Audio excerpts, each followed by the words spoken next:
It's 6 o'clock on Monday, the 13th of June. Good morning, this is Today, and John Humphreys. The headlines this morning. In the aftermath of the worst mass shooting in US history, a Florida congresswoman tells us the massacre will not compel lawmakers there to be tougher on gun control. Congress will once again be silent on the issue of gun violence. It's a lot of prayers and not any action. President Obama described it as an act of terror and an act of hate. He said it was a further reminder of how easy it was for Americans to acquire deadly weapons. The Times has a powerful leading article in which it says this: above all, this massacre poses a question for the American people. How much do they care that more Americans died in gun-related homicides and suicides between 1968 and 2011 than have died in every war the country has fought? Even on a per capita basis, the rate of gun-related murders in the US is nearly 30 times higher than in Britain. Neither presidential candidate will need to promise serious reform of US gun laws as a result of this tragedy, because even voters who yearn for it do not expect it. America's friends have a duty to remind a great country that its cherished Second Amendment is not sacred doctrine. It has been reduced to a license to kill. President Obama has described the massacre as an act of terror and hate and has repeated his call for a tightening of gun control laws. It's emerged that Mateen had legally purchased several guns. The Republican presidential candidate Donald Trump has been criticised for urging Barack Obama to resign for not using the phrase radical Islam when condemning the killings. Mr. Trump also reiterated his call for Muslims to be banned from entering the US. A member of Hillary Clinton's campaign team said he was a narcissist taking advantage of a national tragedy.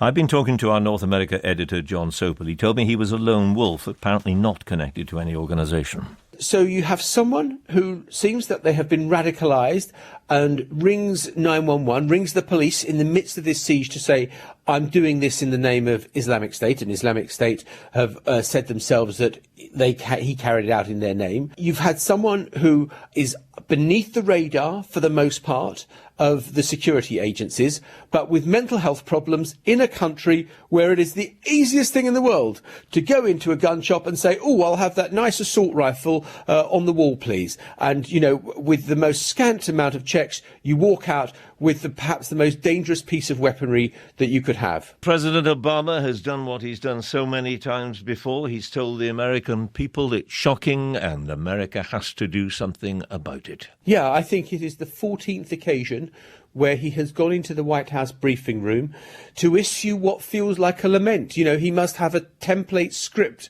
on his computer where he hits F8 and the speech comes up of what do I say after the latest mass shooting.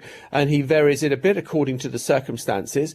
But he has been singularly unable to do anything about it. And now it's even more impossible when you've got Congress opposed to him. But even after Sandy Hook, when all those small kids were gunned down, when he had a majority in the House of Representatives, he was still unable to do anything about it. So when people kind of ask the inevitable question, a reasonable question, surely something has to change, I find myself saying just not going to, and it's not going to happen anytime soon unless there is a radical change in the makeup of Congress and there is a president who has the power to drive it through. So is this the will of the American people or the power of the lobbies or the craven nature of many members of Congress, or a combination of all? Well, you've put your finger absolutely on the button, because that is exactly the question.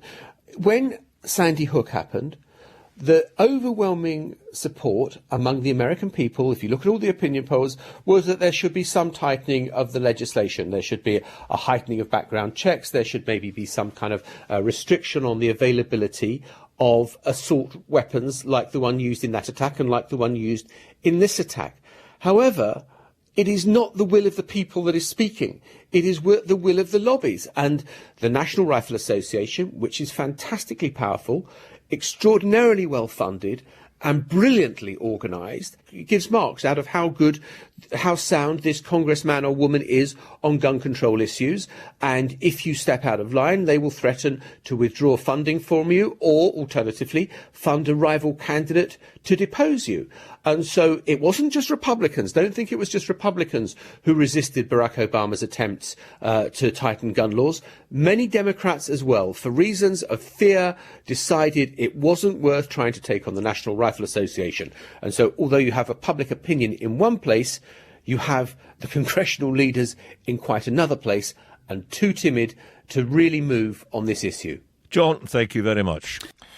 The shootings prompt the papers to reflect on America's gun laws. The Guardian says American society is vulnerable to such attacks in a way that others are not because of its belief in easy, widespread access to lethal weapons. The Mirror says restricting gun ownership may not have stopped the gunman, Omar Mateen, but America must confront the fact that a culture of weapons makes it easier to murder and maim. Omar Mateen, the 29-year-old US citizen of Afghan origin, called 911 before the attack, declaring his allegiance to the head of so-called Islamic State. It's led to renewed calls among some for better gun control measures in America, but others, like former Republican presidential candidate and Florida Senator Marco Rubio, say that's not the answer. You saw in Europe in the Paris attacks where these guns are illegal and they still were able to get them bought them from the black market. These terrorists are committed people. So I think we should focus less on the weapon they used and more on the motivation behind it, which is a radical interpretation of their faith. President Obama described the attack as an act of terror and hate, but the Republican presidential candidate Donald Trump has been criticised for his comments about the killings, as Nick Bryant reports from Washington.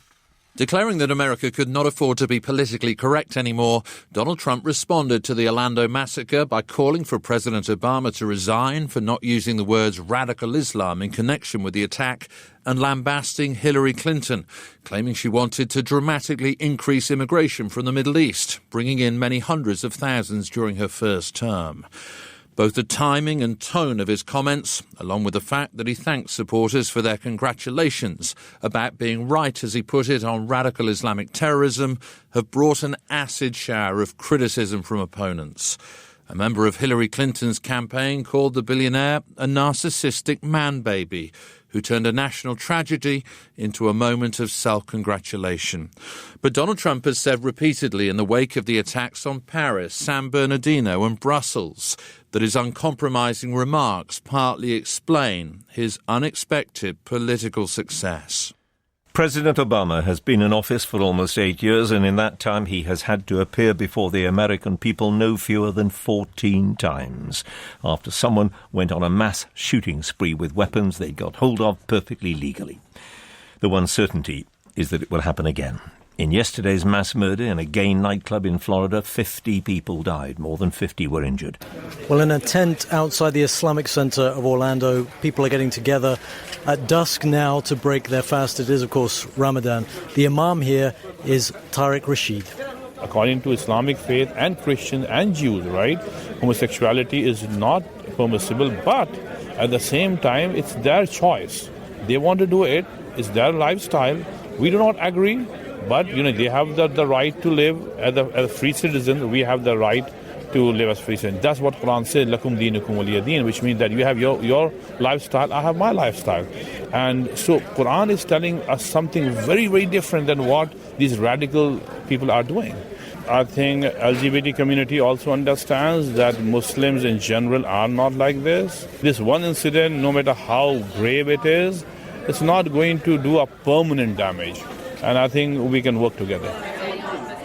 This act of terror was meant to send a message of hate, and it was meant to send a really, really ugly message, and we're not going to let that divide us. We're not going to let that defeat us. We're going to be stronger as a community, and this community is going to join together with people from all walks of life, with people from all religions, including the Muslim and Islamic community, to make sure that we all work together, that we all make a stronger community as a result of this through love and understanding. We all know that love trumps hate, and an attack like this against the LGBTQ community and against the Orlando community is an attack against all of us.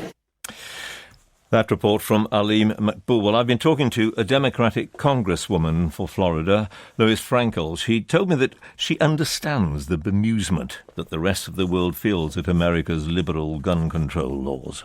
I know it doesn't make any sense. I mean, especially in light of the fact that last year we had 13,000 deaths due to firearms, and we've had hundreds of mass murders, this one last night in Orlando being the biggest one in history.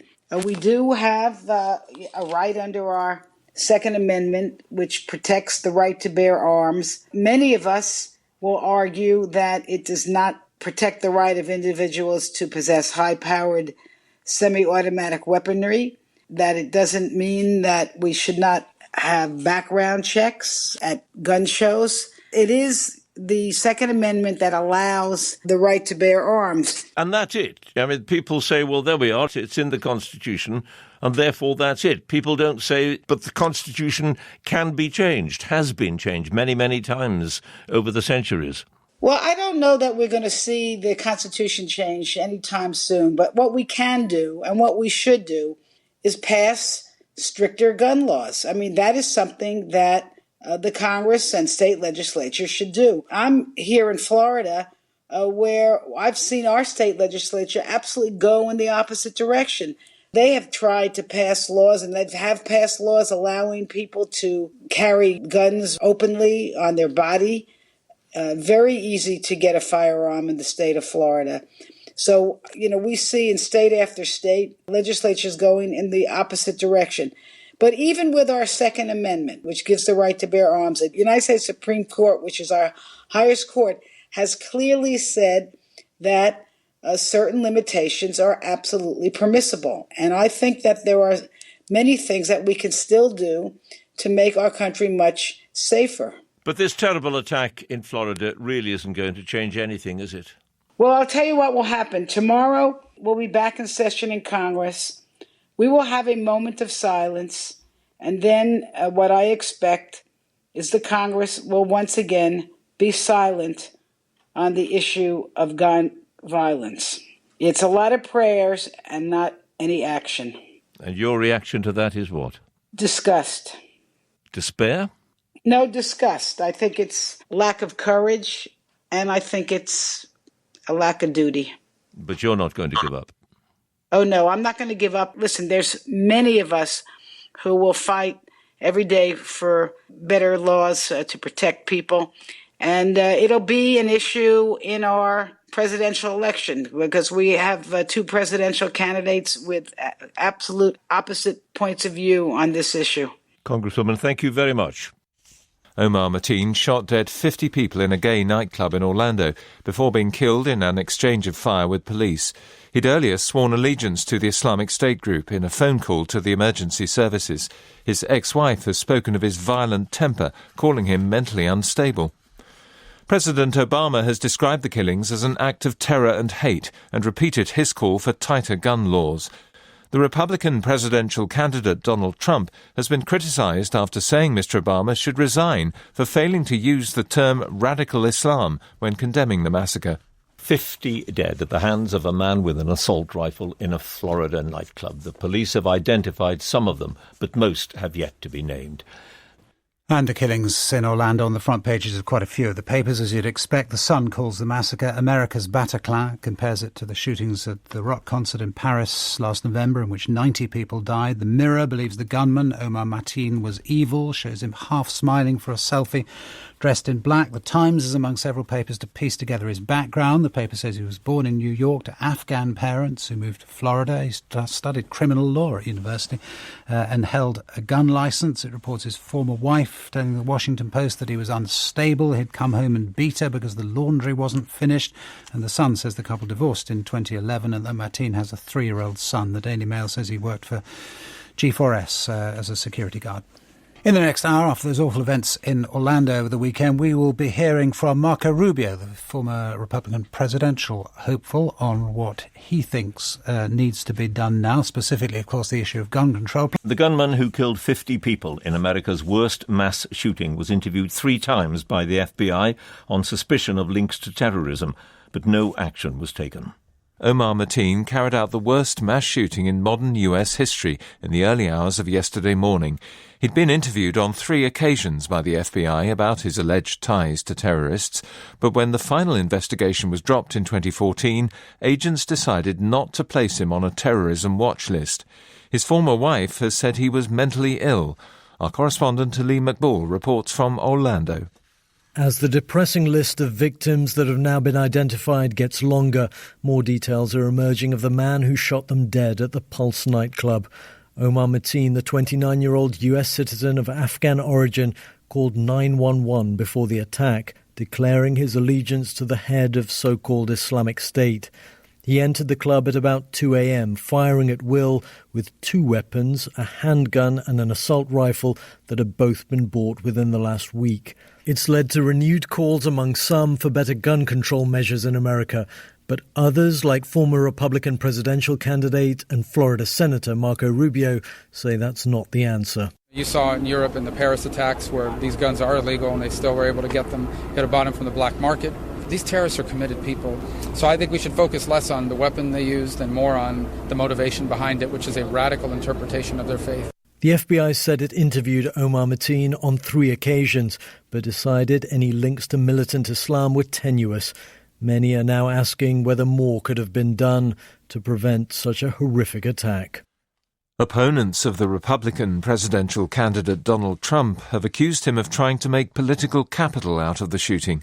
The billionaire businessman renewed his call for Muslims to be banned from entering the US, claiming the attack illustrated the weak leadership of President Obama.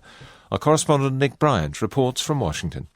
Declaring that America could not afford to be politically correct anymore, Donald Trump responded to the Orlando massacre by calling for President Obama to resign for not using the words radical Islam in connection with the attack and lambasting Hillary Clinton, claiming she wanted to dramatically increase immigration from the Middle East, bringing in many hundreds of thousands during her first term. Both the timing and tone of his comments, along with the fact that he thanked supporters for their congratulations about being right, as he put it, on radical Islamic terrorism, have brought an acid shower of criticism from opponents. A member of Hillary Clinton's campaign called the billionaire a narcissistic man-baby who turned a national tragedy into a moment of self-congratulation. But Donald Trump has said repeatedly in the wake of the attacks on Paris, San Bernardino and Brussels that his uncompromising remarks partly explain his unexpected political success. On North America, editor John Sopel considers what lies behind America's latest tragedy. The investigation into what led Omar Mateen to conduct this mass killing in Orlando is at an early stage, but it already appears 3 strands have come together in a lethal cocktail that throw a harsh light on American society. He was radicalized on the internet and is a homegrown lone wolf killer that is the stuff of nightmares for the law enforcement agencies. Despite having come to the attention of the FBI, he wasn't on a terror watch list. Secondly, according to his former wife, who says she had to be rescued after just 4 months of marriage, he had mental health problems and was subject to violent mood swings. And all this in a country where guns are freely available with only scant background checks on the suitability of those buying them. The military-style assault rifle used in this attack is still legal. And with the politics around these issues so entrenched and toxic, nothing is going to change anytime soon.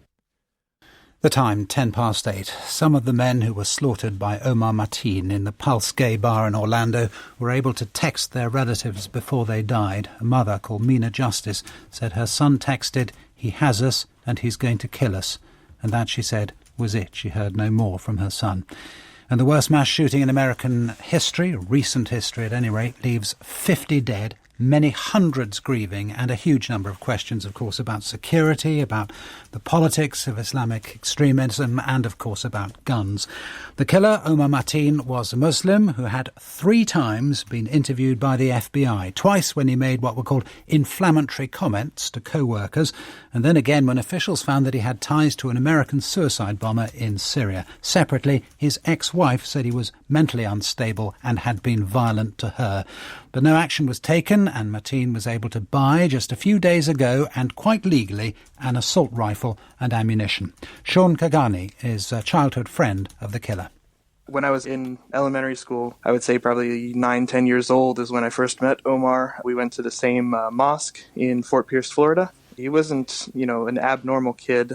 We would pray, eat dinner together. My brother, he and I would, sleep over at each other's houses and, after prayer, play basketball together, play football together, wrestle. Nothing out of the ordinary. I lost touch with him, when I went off to college. So I haven't talked to him in 7 or 8 years. And obviously things have changed since then. But as I knew him as a child, it was just, another ordinary child. And that was the case right through into teens, was it? Yes, yeah. So, let's see, I graduated in 2009, but I hadn't seen him since probably my junior year of high school.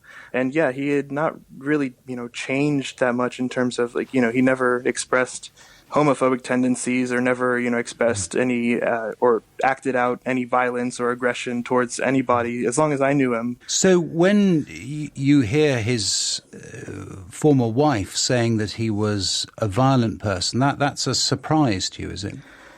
I had heard rumors around the mosque. He never confirmed it personally to me when he was in this relationship, but I had heard rumors of that. That's interesting. So people talked about him, and he had there was a sense that there was something amiss with him, was there?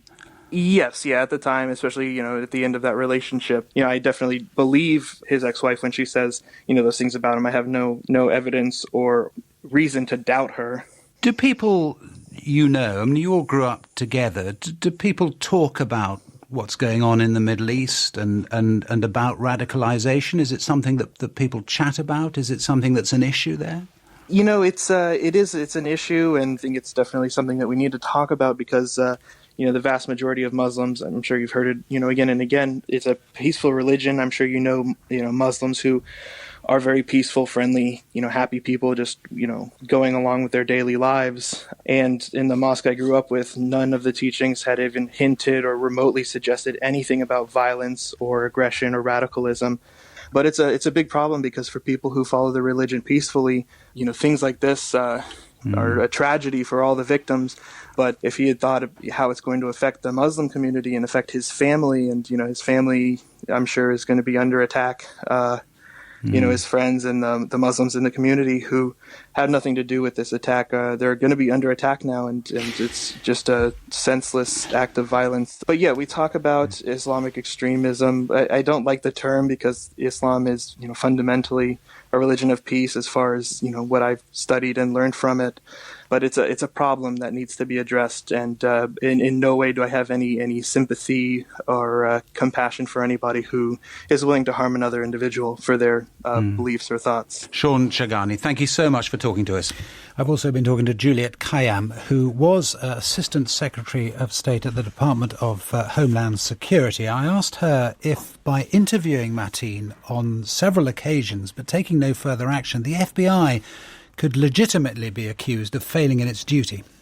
I think that's fair to say only to the extent that he was successful in killing 50 people by walking into a bar.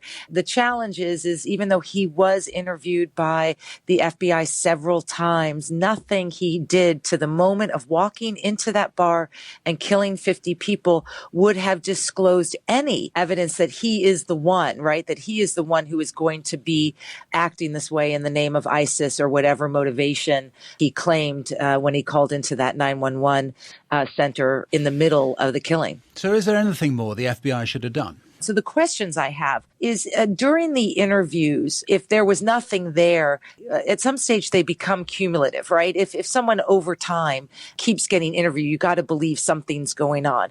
The second question I have is, was his employer, this is a private security guard who had access to federal facilities. We believe that this security company had federal contracts. Were they ever notified of their concerns? So I have no doubt, because it happens in every case, that the pieces can be put together to show that he, in fact, was en route to doing something as bad as he did.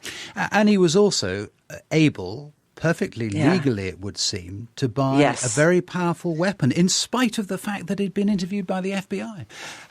Is there, do you think, any chance that this threat changes things in a way that all the other awful things that have happened with guns, and particularly with very powerful guns, haven't? Sadly, no. I mean, I thought that Sandy Hook would be the moment a man walks into an elementary school and kills 5 and 6-year-olds, over 20 of them, and you're standing there and you're thinking, okay, this is finally it. This is the thing that's going to make us wake up, but it didn't. This was an attack on gay people in a club. Yeah. When you were in government looking at these threats, was that a particular issue? Should it be a particular issue of concern more broadly? It wasn't if you compared it to, say, synagogues or, say, sporting events. So there were always areas that we worried about. But gay bars, you worried about it in terms of white supremacists or right-wing violence, but never as related to ISIS, even though we all know that ISIS views the LGBT community as worthy of death. But I'm glad you brought this up, because I do fear that in this narrative of ISIS and trying to figure out the ties to ISIS, we are forgetting that this was an attack against a specific community, and that shouldn't be lost in the narrative. That was Juliet Kayyem, a former Homeland Security advisor to President Obama. Our North America editor, John Sopel, has been speaking to the Florida senator, former candidate for the Republican nomination for president, Marco Rubio. It's a horrible tragedy. It's the single largest loss of life we've had, gunfire in American history. Terrorist attack. I don't have any doubt about that. This is an individual inspired, potentially directed, but I think largely inspired by ISIS online, and took action. And 50 people have lost their lives, and another 50 or so are in the hospital fighting for their lives. And if you're right, is there anything that a nation can do to protect itself against that? Yeah, I mean, the homegrown violent extremist is the hardest of all, because it's someone who oftentimes, they didn't travel abroad, they're not part of a large plot, they're just individuals that are radicalized and inspired to take action. They're told, go out and find a place like this. And there you see it online in the Beak magazine that's put out by ISIS. They tell them, find nightclubs, find malls, find schools, find parks, drive your car through a crowd and kill people, blow it up, shoot them. This is the stuff they're inspired to do. And it's the hardest terrorist target we've ever had in our history, is the homegrown violent extremist. And we've had the president saying we have to look again at gun control and the issue of how easy it is to get hold of these lethal weapons like assault rifles, which surely have no place in... Yeah, and that debate will go on, but it wouldn't have prevented this attack. He would have bought... I mean, you saw in Europe in the Paris attacks where these guns are illegal and they still were able to get them. Could have bought them from the black market. Could have done like Boston and detonated a bomb. Could have loaded his truck up with explosives and driven it in through the building. These terrorists are committed people and what they're going to do, unfortunately. And so I think we should focus less on the weapon they used and more on the motivation behind it, which is a radical interpretation of their faith. And what about, obviously, from the other side, the Donald Trump argument that you know all too well is, let's not let any more Muslims into the country? Well, he was born in the United States. He was raised in this country. He lived among us. He worked jobs here. This is a person who benefited from all the freedoms and the prosperity of this great country, and despite all that, was radicalized and took the life of 50 of his fellow Americans and injured a lot of other people. And it's a real threat. At the height of the Cold War, America spent an awful lot of money on, I don't know whether propaganda or education about the dangers of the Red Peril or whatever. Do you think that the West has done enough to tackle the potency of the threat of radical Islam? Well, I don't know about we've done enough. It's still difficult. Ultimately, I think the responsibility of rejecting this ideology has to come from the Islamic world itself. And the enormous and overwhelming majority of Muslims on this planet don't agree with what this man did or with that ideology. But if 1% of them do, that's a lot of people, and enough of them to conduct this sort of attack. So I think we all have to work together on it, but I think we have to work with the Islamic community across the world to reject this ideology as illegitimate. That was Marco Rubio, the Republican senator, talking to our North America editor, John Sepp. A deeply disturbed man walks into a shop, buys a powerful assault rifle and a small mountain of ammunition and uses it to murder as many innocent people as he can. The Florida nightclub on Saturday night was just the latest in a seemingly never-ending series of horrific attacks in the United States. 50 dead, even more injured. How many times have we asked this question, why doesn't America do something about its gun laws? Well, we'll address that again in a moment. Well, I'm joined in the studio by Dr. Jan Halper-Hayes, who's the chairman of Republicans Abroad, and James Rubin, Assistant Secretary of State for Public Affairs under President Clinton. Dr. Halper Hayes, your reaction, obviously there can be only one reaction to this, but what do you think should be done? What should America be saying to itself this morning? Well, I think it's a very good thing that President Obama came out and said it was a terror attack and an attack of hate. I think one of the things that complicates looking at it is that he was a security guard and he had permits to have guns. And he shouldn't have done.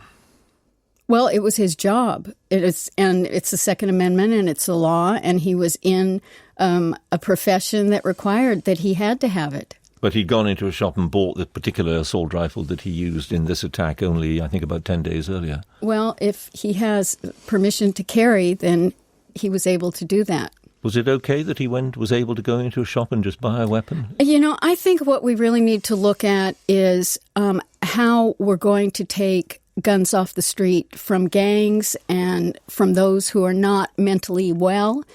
In Richmond, Virginia, there was a Project Exile, and they made it very clear that if you used a gun, it was a felon. You were prosecuted 5 years, no parole, no early release. And it was very successful. They decreased murders by 60%. And in the first 2 years, they took 350 armed felons off the street. We need to have more things like that, and we need to deal with our mental health issues as well. Is that the answer, James Rubin? Well, I think that's not really the question. This attack is an amalgamation of Islamic extremism, of hate against gays, and a man who was obviously mentally ill.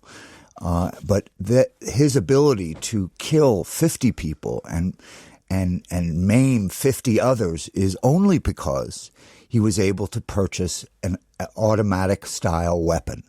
And that's where the line ought to be drawn. We're all for the Second Amendment. I'm for the Second Amendment.